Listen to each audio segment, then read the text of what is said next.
Thank you, ladies and gentlemen, for joining us for our special COVID-19 reporting here at Video Soup. Today we have a panel of experts here to tell you all the information you need to know. First, let's turn to Father Gene. Gene, why is this happening? By the will of God, He sent the pestilence as a punishment for man's mortal sins. But we didn't heed Him. We continued our sinful ways. Now, His anger falls on us again, and this time, no one will escape His wrath. Fascinating. Now let's turn to Guy de Julac, a surgeon. So, doctor, why can't you stop this horrible disease? Only God knows how. And He has not yet chosen to reveal His holy will to us mortals. I pray He will do so soon. Is there anything we can do?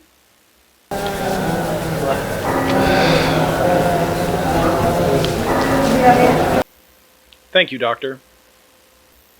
Now let's turn to Louis Debbie, our local Seattle reporter. Louis, how's it going in Seattle? For many times were good. There were high wages because labor was so scarce, a chance to improve their lot in an emptier world. The plague's return has changed all that. Over and over again, I hear people say, why? Why is God so angry? Cities are setting up boards of health in response to the emergency, but few have confidence in priests or doctors. They were helpless before, they are helpless now. And I know you have some footage from a local there.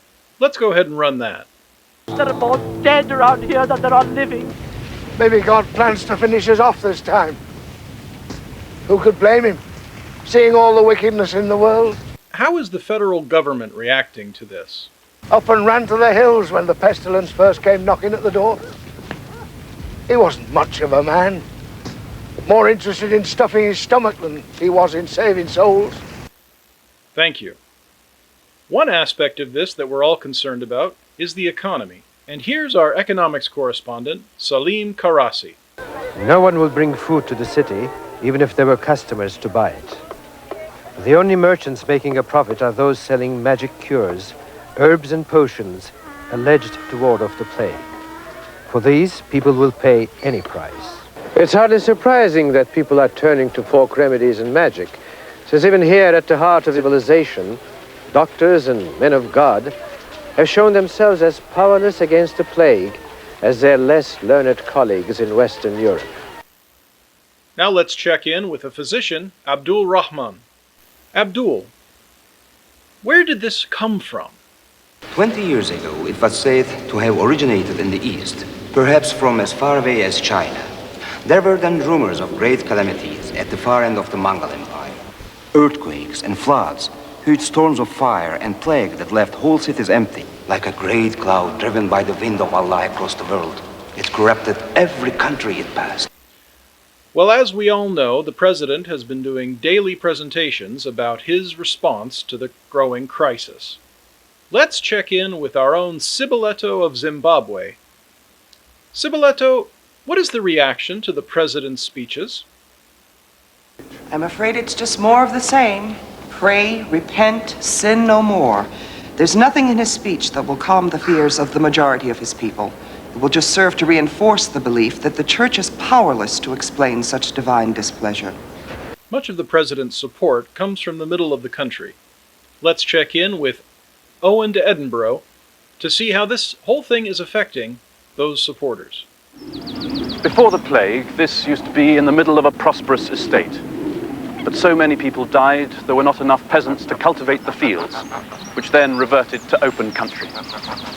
But local people here are luckier than most. They're able to eke out a living. By law, serfs are bound to their lord and his land. But with labor so short, there's little anyone can do to keep them. And I understand that folks have pretty strong opinions about the class divide and the effect the virus is having. Let's roll that footage. Standards are far too lax nowadays. People don't know their place, wanting to be better than they were born. And the violence. Even the pilgrim routes aren't safe. It would never have happened back in the old king's time. And now I'd like to turn to my colleague, Stephen Bell. Stephen, let's wrap it up. If society's best and brightest cannot stop this pestilence, then surely the social turmoil we've known since the last outbreak is going to get worse. For Timeline, on March 27, 1361, I'm Stephen Bell.